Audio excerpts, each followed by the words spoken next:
very good evening to all of you in this beautiful evening ahead. On behalf of Modak Academy, this is me, Pritili, your host for this beautiful evening. And I am really delightful that we are giving you valuable time to this beautiful evening. Ladies and gentlemen, it's gives me immense pleasure to welcoming each one of you present here. Today's deliberation, Entrepreneurship, 13 key learning presented by Dr. Vikram Munshi. Dr. Munshi is the founder and CEO of WhiteSpace Consulting and Capability Building since January 2012. Ambitious healthcare companies in India and Asia seek Dr. Munshi's knowledge and helping raising the bar at all levels in their organization to achieve sustainable long-term performance. WhiteSpace was recognized as among 10 most promising strategy consultants in 2020 and 2021 by the prestigious Consultants Review. Dr. Munshi's 25 plus years of experience in all aspects and sales, marketing, and promotion of pharmaceuticals help him bring to the table strong fundamental of marketing, leadership, and sales force excellence. Being a certified executive coach helps Vikram to work seamlessly with the top management of his client in articulating strategy and driving positive change throughout the organization.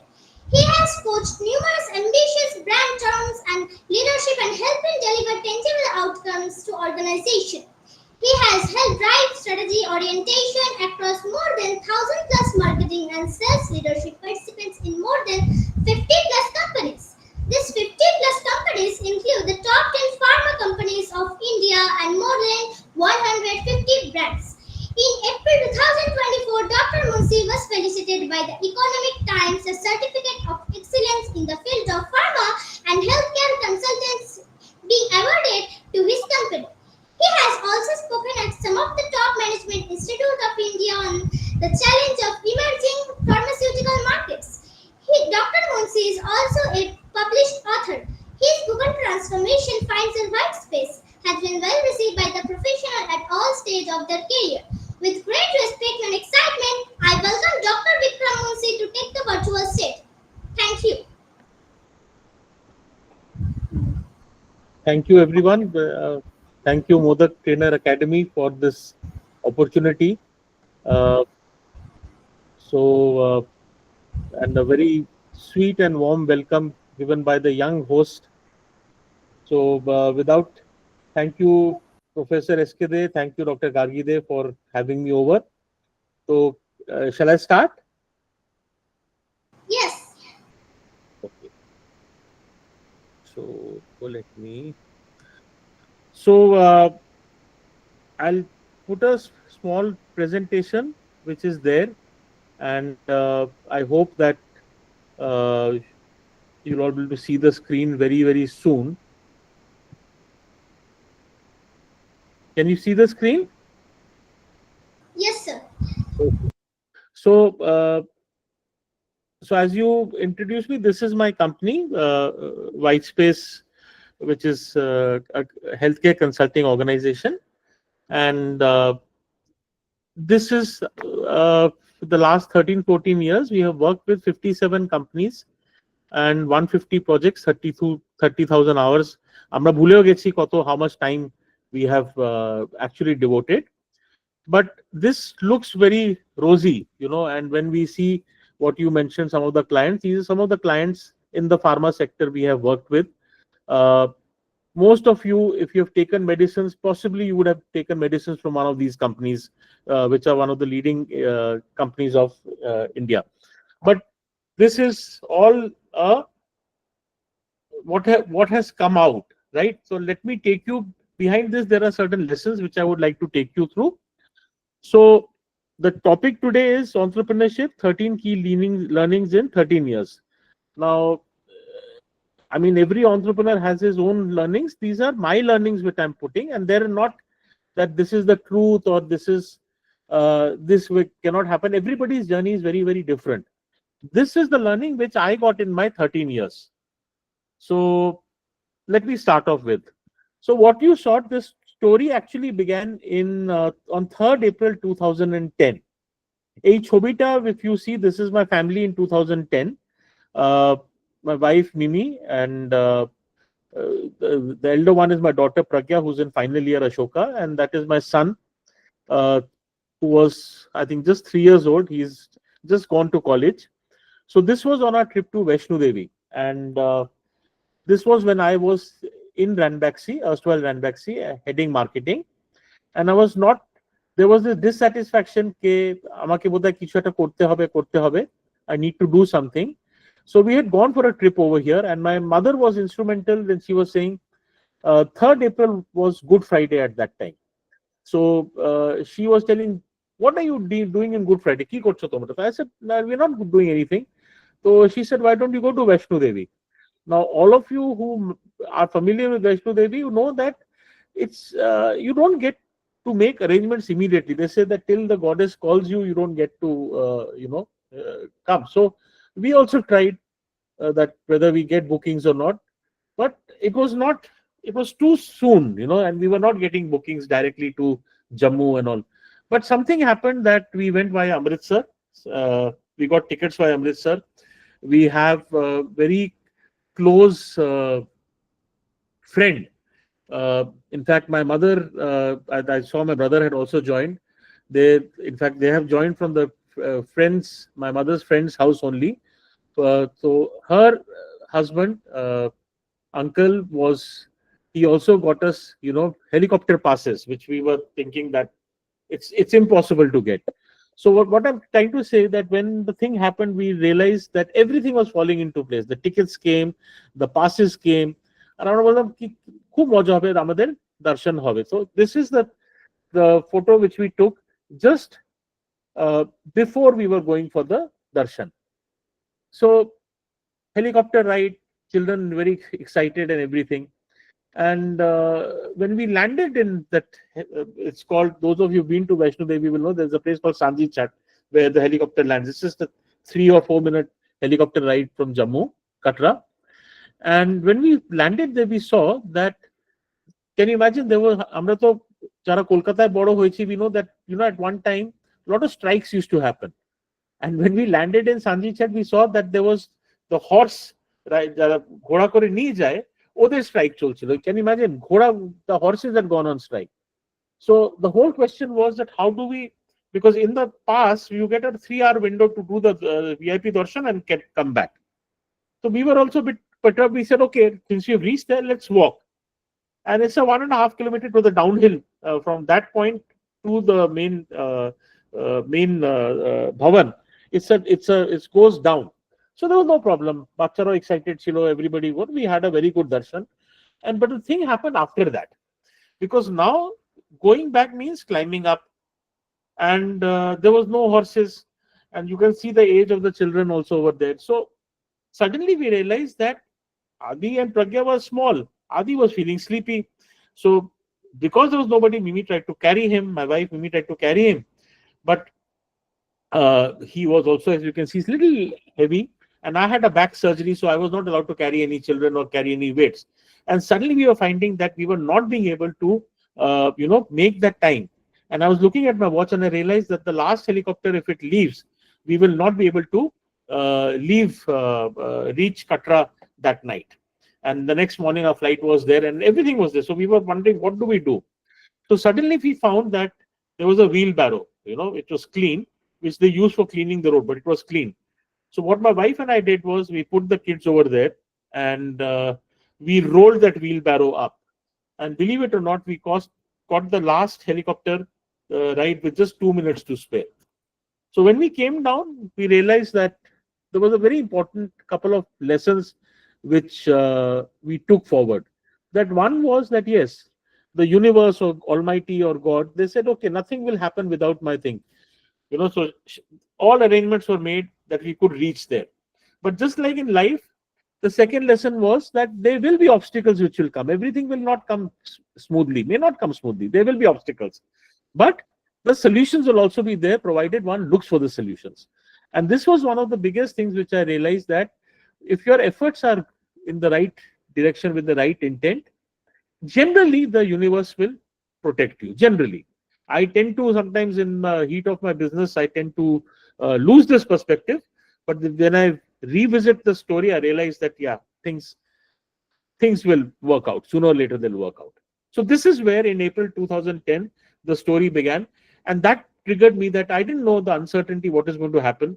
And I would say the support to three people over here who were very, very critical in this thing, who gave that moral support. One is my mother, who said that don't worry, go ahead and do it. The second was my younger brother, Gautam, who is younger than me in age, but he was into entrepreneurship. Uh, he's senior in entrepreneurship. So he said, Dada, don't worry, I'm there. And obviously my wife, who stood by my side. And remember, I was the only earning member at that time. There was, you can see the age of the kids. And I took that plunge and I said the universe will have my back. So this is where the story began. And today we are sitting in September 2025, just before tomorrow is, I think, Mahala is starting. So it's been a long journey. And here is my lesson. The first learning was that define your intent.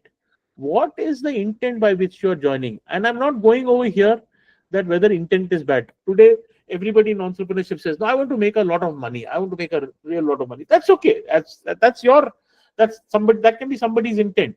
Too many times we see people saying that, my valuation will be this. If I exit at this, all these, Shark Tank kind of thing, which is there. I want to make a 200 crore business, 300 crore business, which is fine, which is absolutely, that's your intent. What is your intent? Second is somebody's intent can be fame. That I want to be famous, right? Somebody's can be that I want to solve problems. I want to help solve problems. And somebody's can be that I want to help others, right? So for me, it is always important to define your intent, because if your intent is not correct, your steps will not get aligned. You have to be true to whatever you want to do. Don't put up an act. Be very honest. Well, yes, if I want to make money, I'm doing this to make money, right? But what is your core intent? Now, let me make one thing very clear over here. When I'm also doing consulting, I see a lot of consultants who do take up, at the retirement. I have nothing against that. Take it, because they want to give back to society. But I was 39 years old when I started it, right? I knew that if I want to help others and solve the problem, I will not be able to do it if I don't earn money, right? So money is important. It's not that money is not important.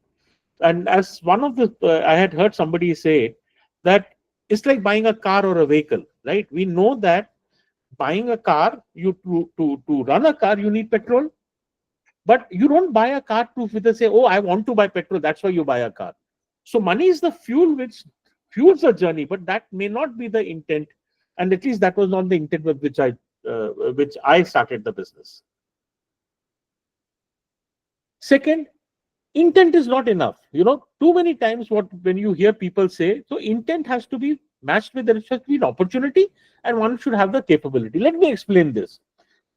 Too many times when people say that, you must follow your passion, you must follow your passion. Okay, fine. But following the passion can be dangerous. Now, for example, let me explain with a thing. Suppose my passion is playing the violin.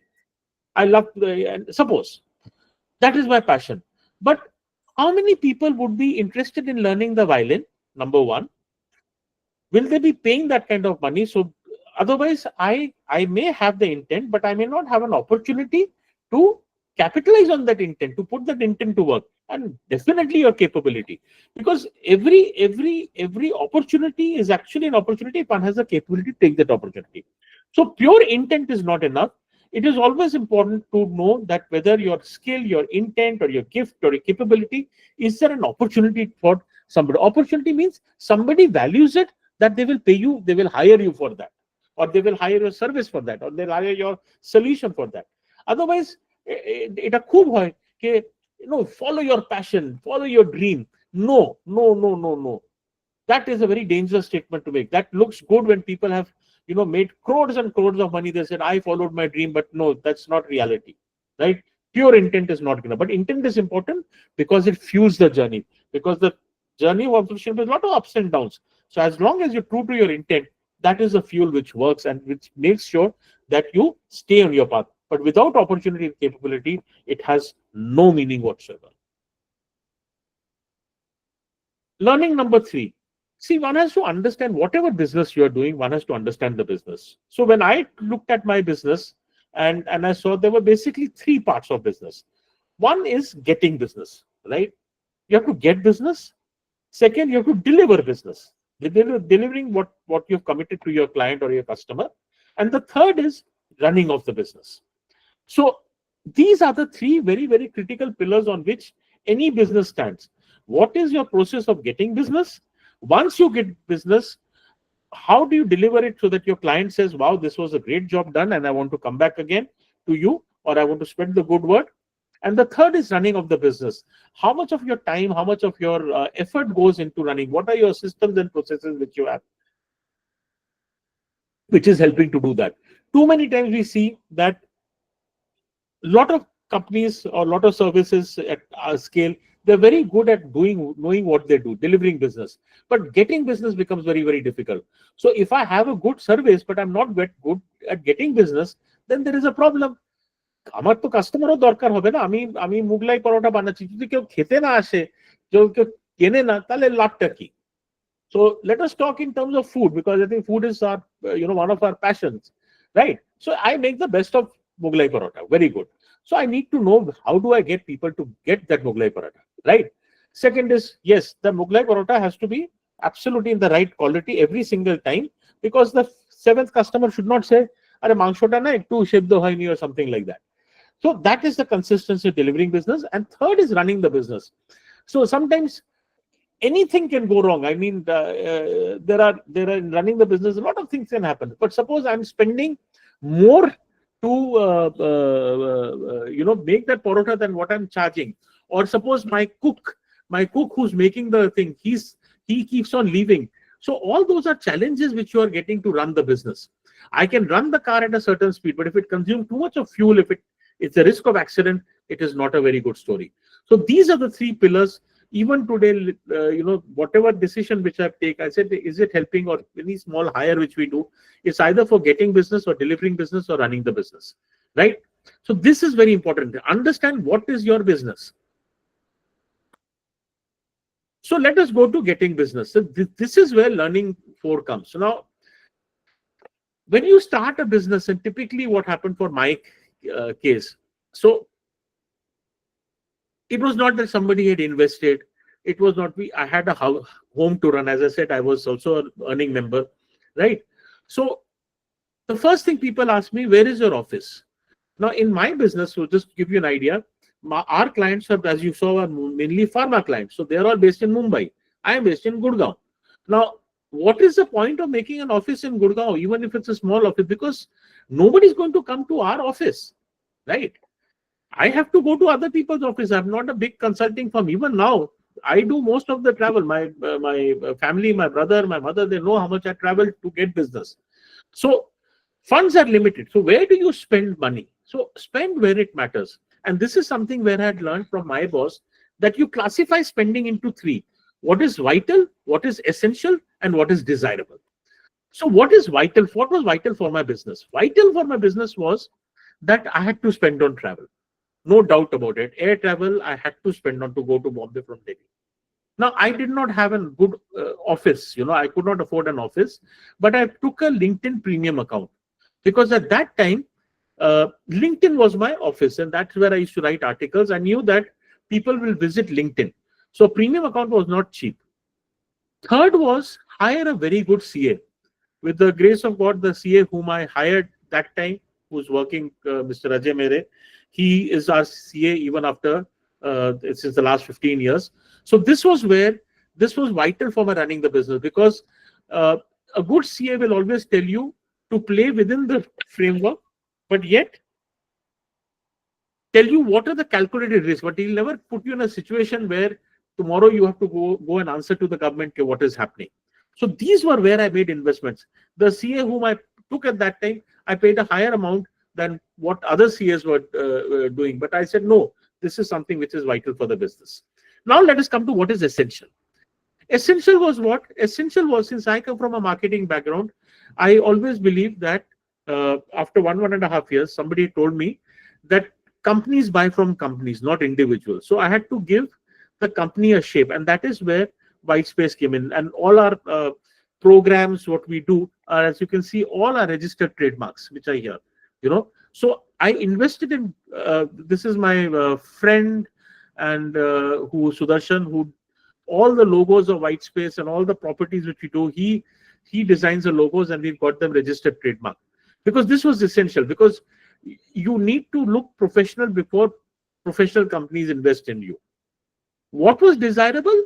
Yes, desirable was, something like buying a car. So this car which I bought was much after. It was not something which I bought immediately, right? It was after, much after some time. Forgetting, I think it was 2012, 3 years or 2 3 years after I started my thing.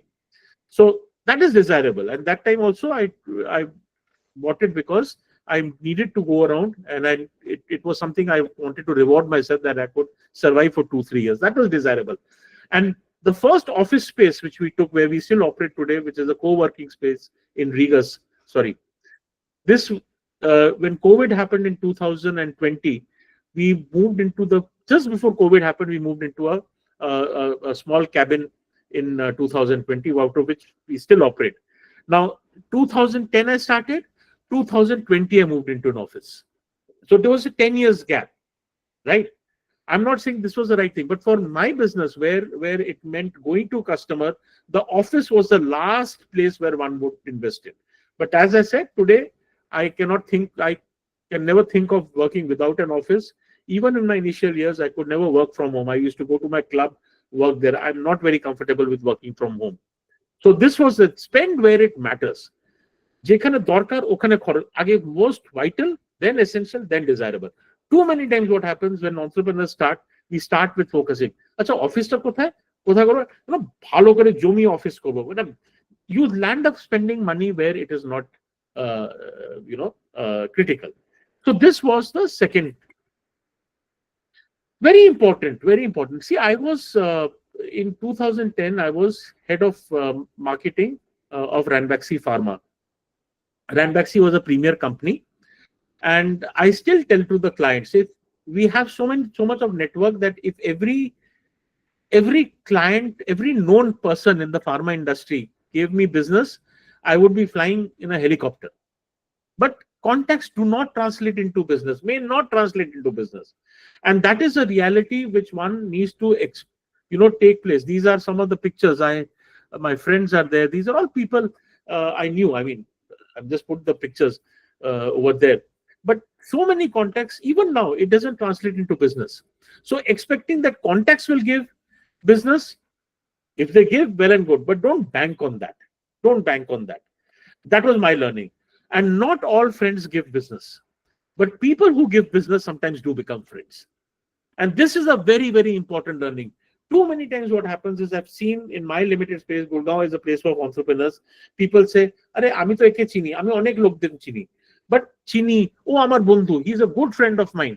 But just because he or she is a good friend of yours, business will not happen, may not happen.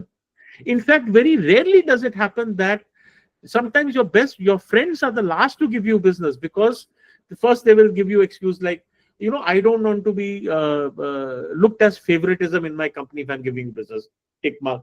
Number two, as friends, sometimes they don't see the professional in you. They've always seen the friend side.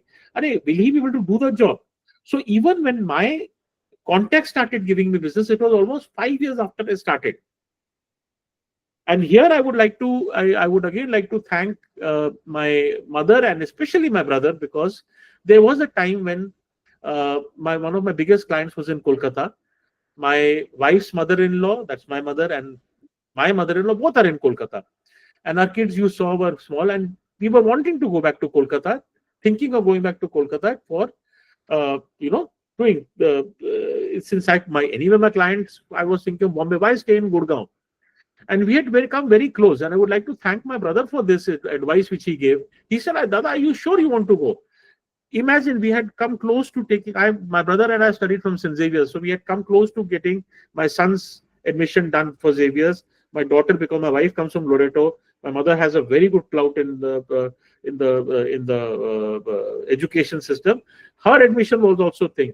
And just 1 month before we thought we will fly back to Kolkata, we decided we will not go back. I'm sure both the mothers were very disappointed, but that was important, because when after 5 years, when people saw that, okay, Kolkata jaini, that means Gurgaon is not a cheap place, right? So kichu na kichu eta korche. So that also gives a lot of confidence where you are based out of. Have you taken an early retirement, or have you? So these were all cues. That's for 5 years. None of the context gave me business. It was only after 5 years then slowly the context started giving business.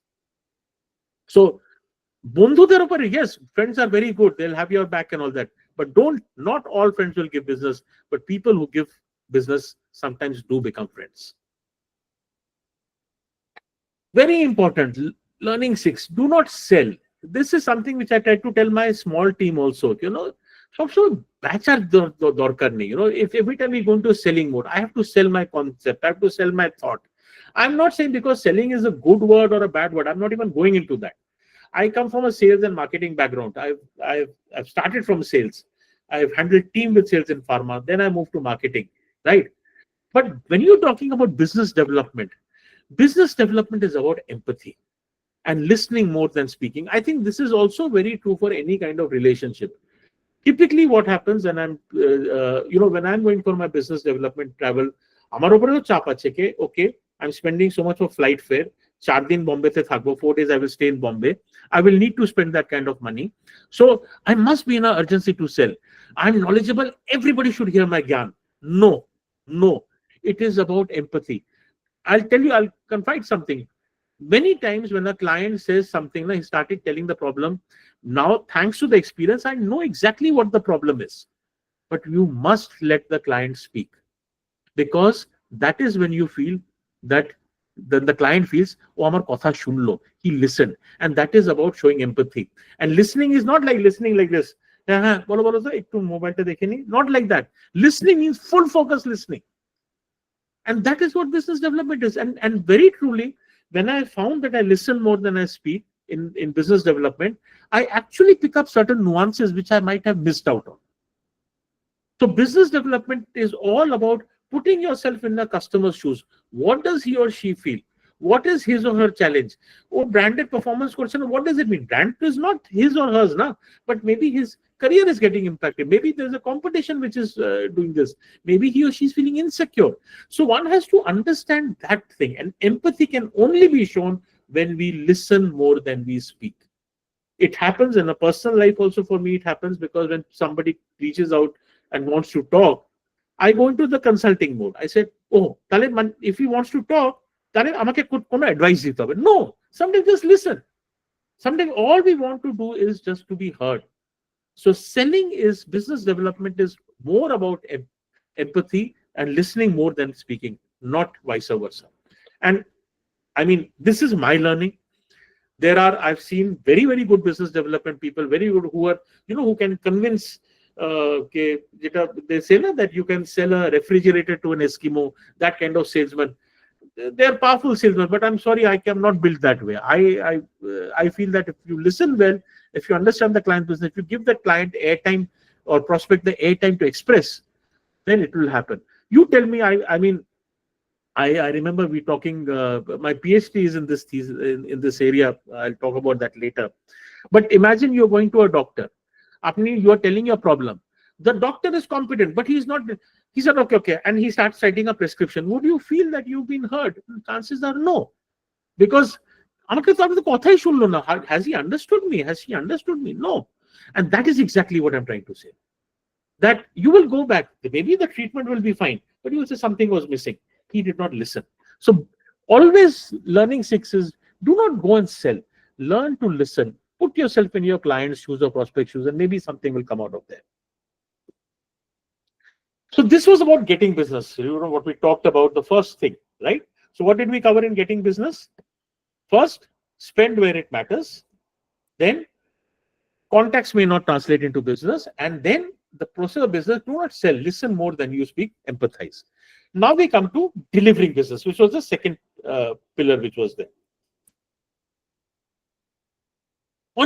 অনেকবার হয় that we are told, and especially in management thing, the customer is always right. No, customer is king. Sorry, customer may not always be right. It is not necessary, because one has to learn to balance in between what the client needs and wants. This is very, very critical. Too many times in services, what happens is we go into as a client, let's give them that. But that may not be the want. You are the expert. They have come to you for a solution. You have to understand what is the want and what is the actual need of the client. And that is a very difficult act to follow. And that is where credibility slowly gets built up. When a client says, I want to do this kind of workshop, who doesn't have the temptation to say yes to the client? Everybody needs the money to run the business, right? But this thing, that learning to make the client think, okay, look, maybe what you're wanting, it's going to cost so much money. It's not what you want. Your problem can be solved with 1/3 the amount of money. This is what you actually need. And that is where the client starts trusting you, and because you have their best interest. And even if one gets a bit less money or something, one still understands that goodwill gets, the word of mouth goes, okay, you reach out to these people, they are trustworthy. And this is very critical. And how will you know what they want and what they need? Link it to what I said. Only if you listen to them, you will be able to understand what is that they want and what is it that actually need. Otherwise, if I go into selling mode, I will always address what they want, not what they need. Right? So this is a very critical, how to balance this. This is an art which one hones, but try to make sure that, and it comes to this, there are times when a discussion comes when the client says, look, I understand that, I buy your point that I need this, but this is what I want right now. ठीक है, as long as I've been able to communicate, but this is what you want, we'll give you what you want. That is fine. Other thing is, give more than you receive. Now, in consultancy services business, this is very, very, very, very important. How can you give more than you receive? See, when you're selling intellectual capital, your time is your currency. Very important. So even when we are making projections, or when we are talking about budgeting a project, we know that how many hours will it take, and we budget as per. But selling the hours is not the game. The outcome in that is the game. What is the net outcome coming in that? Too many times we as consultants, we try to fall into a trap. Okay, acha hourly ka billing ke costing denge, but then we get into the time of budgeting time and budgeting hours, and sometimes what happens, we tend to get away from the what you call the outcome which was needed, which is needed. Now, for example, I'll give you a small case in point over here. So there was this client, they said, Vikram, we will hire you as a consultant. This is what we pay you. We will pay per hour. I said, fine. I said, suppose I can solve the problem in half an hour. What should I do? Should I charge you for that hour, or should I charge for half an hour? And there was pin drop silence. They didn't know what to say. I said, it is possible that I take 2 hours to solve that problem. What should I do? So the idea is, the client wants a solution from you. They want an outcome. You can budget your hours, but at the end of the day, that hours is not going to matter unless that outcome is there. And that is somewhere we have seen that even now, we go a little out of the way to make sure, if a client is saying, can you look at the data this way? Can you help me to reach out to 10 more customers? And if it's not too much of it, can you come for a presentation of it? We do that because it is, and sometimes we do it even without the client asking. So give more than what we receive. We try to always do that as much as possible. Yes, there are clients who turn to exploit, but generally not most of the clients are that. It's a rule of, I think, one of the philosophies of which, if you give more than you receive, I think it adds up to your goodwill. So this was your learning 7. So customer may not always be right. Then learning 8. This is very, very critical. Consistency is critical. See, anything which you do, আজকে result পাচ্ছি না, আর আজকে এটা পাচ্ছি না, but if I don't put that consistency, that will not going to make proof. Now, I'll just give you a case in point. These are the WhiteSpace calendars, right? Some of my family members know that this calendars is a tradition which started from 2013. Today, the 12th edition has gone.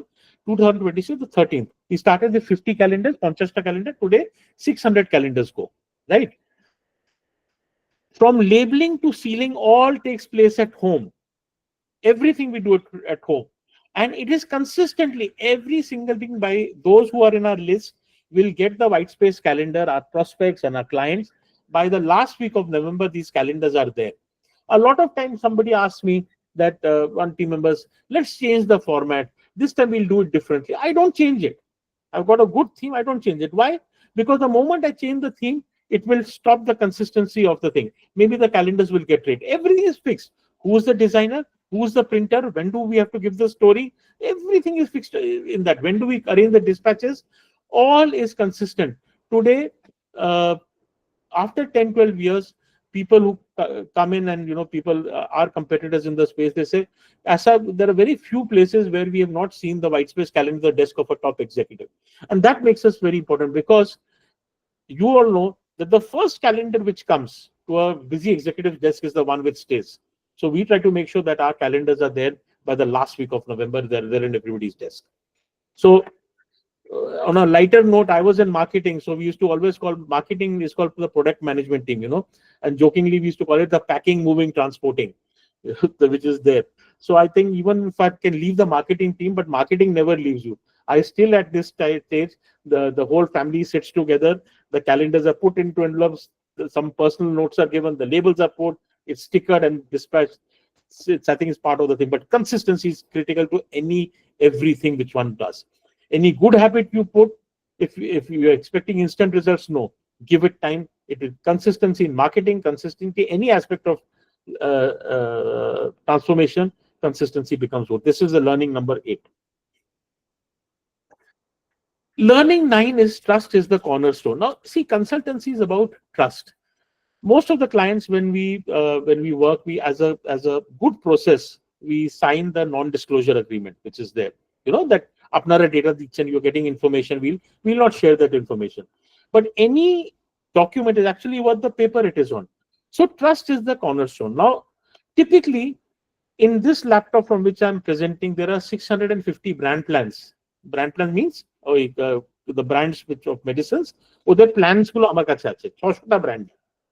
And yet, when we do, as my host told, that I've trained 1,000 people. This is around 100 plus workshops I've done. But never, never, never, people say, give us case studies. Never have we divulged any competitor information than the guise of case studies. It's a very common practice which is there in our industry. People bole, as a case study, acha bolo to Cipla ki korche, tell me what is Lupin doing, tell me what is McLeod's doing. You give a case study, you can put the mask, the brand name. We said, no, it's a small industry. Everybody knows everyone. I say, I have no problem in giving case studies from other clients, but you give me in writing that I can use your brand data to give case studies for others. So that is, no, that is not allowed. I said, then if it's not allowed for you, so it should not be allowed for, you don't expect that for others also. So generally, they do that. And this trust is the cornerstone. Because without this trust of consulting cannot exist. It cannot exist. So trust is the cornerstone. Sometimes one has to learn to say no. And this has happened a couple of times when clients have told, recently, I would say, not recently, 9 months ago, one very top competitor pharma company came and said that we are looking at analysis of top 10 brands of the pharma industry. So you have worked with at least 6 of them. Can you put case studies to do that? I said, no. Well, we'll pay you a good amount. I said, no, sorry. So they were not very happy. We were going to get a contract from them, but we didn't get it. So, but that's okay. That's okay. That's learn to say no. So trust is the cornerstone. Then, see, there are no right or wrong values. Learning to what are your core values? I think somewhere there is this gentleman, Naval Ravikant. He says that if you are authentic to the person you are, you will never face competition, because nobody can compete with you in being you. So what are some of the core values that I live by, which I try to run WhiteSpace? First is authenticity. What I say, what I do, what I think generally is the same. So no one can beat you in being you. If you're authentic to what you are, who you are. I don't put up an image of who I am. Yes, this is the reality. It sometimes doesn't help, but that is being authentic. If I say, so in our workshops, I discuss the places where I failed miserably, right? It is not that as a management consultant, everything in a 25 years career, everything which I've touched has become gold. It doesn't happen like that. Life is not like that. So authenticity is very, very critical. That's one of our core values. Simplicity. Simplicity is something, and consulting is because consulting a lot of in our healthcare consulting, People want to hear big words, very complex words, that this is in consonance with the corporate objective. Jargon, these become a very, very important part of consultancy. And people say this format, this tool, this thing, this framework. But I believe that simplicity is what is. And simplicity is not to be confused with simplistic. Simplicity is simplicity, and simplicity requires expertise. I'll give you an example. If you're going to, again, sorry, I'm going back to food. I hope you all had your dinner. But you see somebody making, say, rumali roti, and making, say, 50 rotis in 10 minutes. He's making it seem very effortless, right? আরে এত সোজা রুমালি রুটি বানাতে, no, এত সোজা নয়, because he's got the expertise. It is seeming simple, and that is the mark. So typically where you find that simplicity is being shown, don't think that that is being simplistic. That means there is expertise behind that. So simplicity is our second core value. In our workshops or something, the language which we speak, the way framework which we do, it's all about putting things very, very simply. Third is applicability. অনেক জিনিস হয় কে, I come from Bengal, and as a Bengali I'll say this, I believe we run off most of the Bengalis. I think we are a very intellectual race. But what happens is just taking GAN and not being able to apply it, it's like taking food and not being able to burn it. So just when you take food, and if you cannot burn the calories, it leads to obesity. Same is about knowledge. Any knowledge which you take should be applicable. So if I'm giving a solution to a client, if I'm giving knowledge to a client, I have to make sure it is applicable. If it is not applicable, it is just intellectual obesity, it's just GAN. So these three core values is we try to live in every single step of the way: authenticity, simplicity, and applicability. These are the core values of WhiteSpace. All our engagements which we try to bring is touches this thing. We don't try to be what we are not. We don't try to complexify things, and we don't try to give GAN which cannot be applied. Simple. We live by these core values. Then the next is value time. Yes, I do value time, and I'm not saying value time from the point of view ke na sob shomoy kaaj korte hobe, sob shomoy busy thakbo na, not that. So in my journey of 15 years, I did my PhD. And I would give a lot, again, I would give a lot of, the inspiration basically has been a mother in this, who pushed me to think and pushed me to study harder, to take qualifications. So I enrolled into PhD at the age of 40, right? And I got my PhD at 46. At the time when I'm trying to run a business also. And this PhD, like, I know that the PhDs are sitting there, like, you can understand how much of effort goes in behind a PhD, right? আজকাল তো লোকেরা honorary degree নিয়ে নিচ্ছে, obscure জায়গা থেকে নিয়ে নিচ্ছে. Some of them don't even have a degree, but they would like to put doctor. So I value time, which is why I could do my PhD. And yes, I could even write a book. This was one of, again, my ambitions. I'm a published author. খুব মোটা বই না, 100 পাতার বই, Find Your WhiteSpace. Those of you who are interested in reading, the book is available on Amazon. You can read it if you want. But what I mean to say, in my running of business, in my trying to be being with my family, I did find time to do things which I found value. So time is a resource which I feel is very, very valuable, and it is high time we start treating it. The moment we realize that time is not infinite, it is a very finite resource, we will value it more. And this is what I always tell my children also. I don't know whether they will learn it as they'll understand it. They try to listen to me because I'm their baba, but somewhere I want them to understand that if you're disciplined about your time, that gives you freedom to do a lot. So discipline and freedom are two sides of a coin. Mone hoy ki are discipline, tale freedom to kothay gelo. But if I'm disciplined about my time, I will get the freedom to spend the time where I want to spend. So lesson 11 is value your time. I do value my time. If I'm going for a walk, I value that. If I'm going for a swim, I value that time. If I'm sitting on a Friday evening with my wife to watch a movie, I value that time. So it's not just kaaj korte hobe, but I understand the value of time. And last but not the least, penultimate thing, অনেক জিনিস হয়, cash flow is everything. This is a very, very critical thing. ব্যবসা, in running a business, cash flow is everything. And Mr. Adi Godrej, you would have heard his name. This is his statement, which he's saying, which I'm paraphrasing, that sales is vanity. আমার এত বড় company, এত sell করি, that is vanity. Profit is sanity. ওই অত সেলে না আমার এত প্রফিট হলো, but cash flow is reality. How much cash are you having, right? And this is something which the business communities of India, like traditionally Marwadis and Gujaratis, they understand this very, very well. Cash in hand is reality. कितना गया, कितना आया, आज कितना है मेरे पास. And if you see that somewhere when we are talking about this, a lot of these startups where they fail, they say, "Amar valuation hai to, amar ei hai." So then you hear that those valuations are hyped, and then it comes crashing down. We've seen what has happened to some of the renowned startups, that sales, turnover, valuation, all this is vanity. How much of profit have you made, and how much of cash do you have in hand? This is everything, and this is a fiscal discipline. Again, here I will give my a lot of credit to my mother in the way when she was bringing us up. I was old enough to understand that there was a time when how to stretch things on a budget, even when money is very limited. Where do you spend?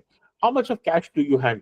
How much that I think that fiscal discipline is something which I've learned from my mother, and I've tried to apply it to my business also over here. This is one very, very big. I'm ruthless about about this. I try to make sure, and every time when I feel that, oh no, paishata ashbe, pore ashbe, and all that, and cash is there, my equilibrium actually gets this thing, because this is what I. So this was learning 12. Okay, while you're chasing turnover, while you're chasing profit, please understand cash is reality. And last but not the least, one has to enjoy the journey. I mean, entrepreneurship, anything which you do, if you're not enjoying it, then what is the point? If I'm working for 5 days and I look forward to the weekend, then I'm mortgaging 5 days of my life or 2 days of the weekend. Most of us do that. Sometimes there are no options, and there is somebody else's journey might seem better. But everybody has your journey is your own journey. You don't have to compare with anyone. But whatever you're doing, try to enjoy it. And in this, I mean, in entrepreneurship, any entrepreneur can speak. It's not a very linear kind of life. Okay, let's say, now I'll get 20% growth, this growth. It doesn't happen. There are ups and downs. There are some U-turns which are happen. But one must enjoy the journey. So yes, uncertainty is there. Even now, if you ask me today, Vikram, how much, what is going to be your business in the next 2 years? I can say in the next 2 months, I can give you a rough estimate.